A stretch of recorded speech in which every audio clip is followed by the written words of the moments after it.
Hi, it's Denise from Let Mommy Sleep with your baby tip of the day.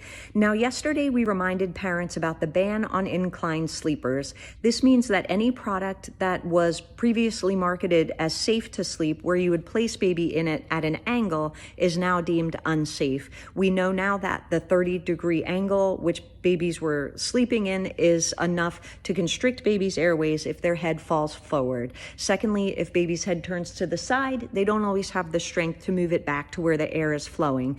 And that's how we know that these are now a suffocation risk. So the question, of course, becomes, how do I soothe my baby, particularly my reflux baby? As always, the safest place for baby to sleep is on a firm, flat sleeping surface with nothing else in the crib. We know that that might be uncomfortable for a lot of babies. So what do we do? I wish I could tell you there was a magic product that would help, but there just isn't. There's nothing out there that's 100% foolproof. And in an ideal world, we would have our village around us, our parents, grandparents, aunties, neighbors, and friends who could give us a rest when we needed it. But the fact is, that's not reality for everybody. So here's what I would like for you to do. You and your partner have to be your own little village.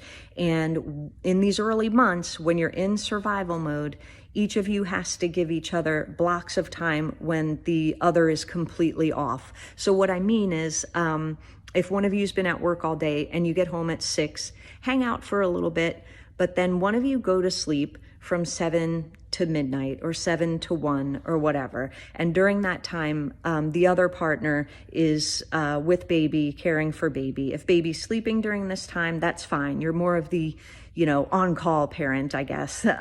But the point is that each of you needs long blocks of sleep in order to remain alert and for your own health. This can be done night by night, where one of you is the overnight parent on Mondays and Tuesdays, the other is the overnight parent on Wednesdays and Thursdays, or it can be, again, 5-hour blocks through the night where one of you is on call. And for moms that are breastfeeding, this means that the on-call parent brings baby to mom to nurse, so mom doesn't have to get out of bed. Let's let her rest as much as possible.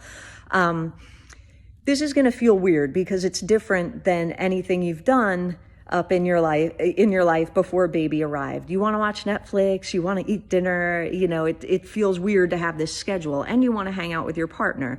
But the fact is, give each other long stretches of sleep because that will not only help your own health, but it will give you the strength and stamina to be up with your baby if they're awake and needing to be held upright for 2 hours at a time. If you're sleepy, that's when you'll be tempted to fall back on unsafe sleep practices. So for your own health and for the safety of baby, you and your partner give each other times when one of you is completely sleeping so that when you are awake, you can be monitoring baby. And that is today's baby tip of the day.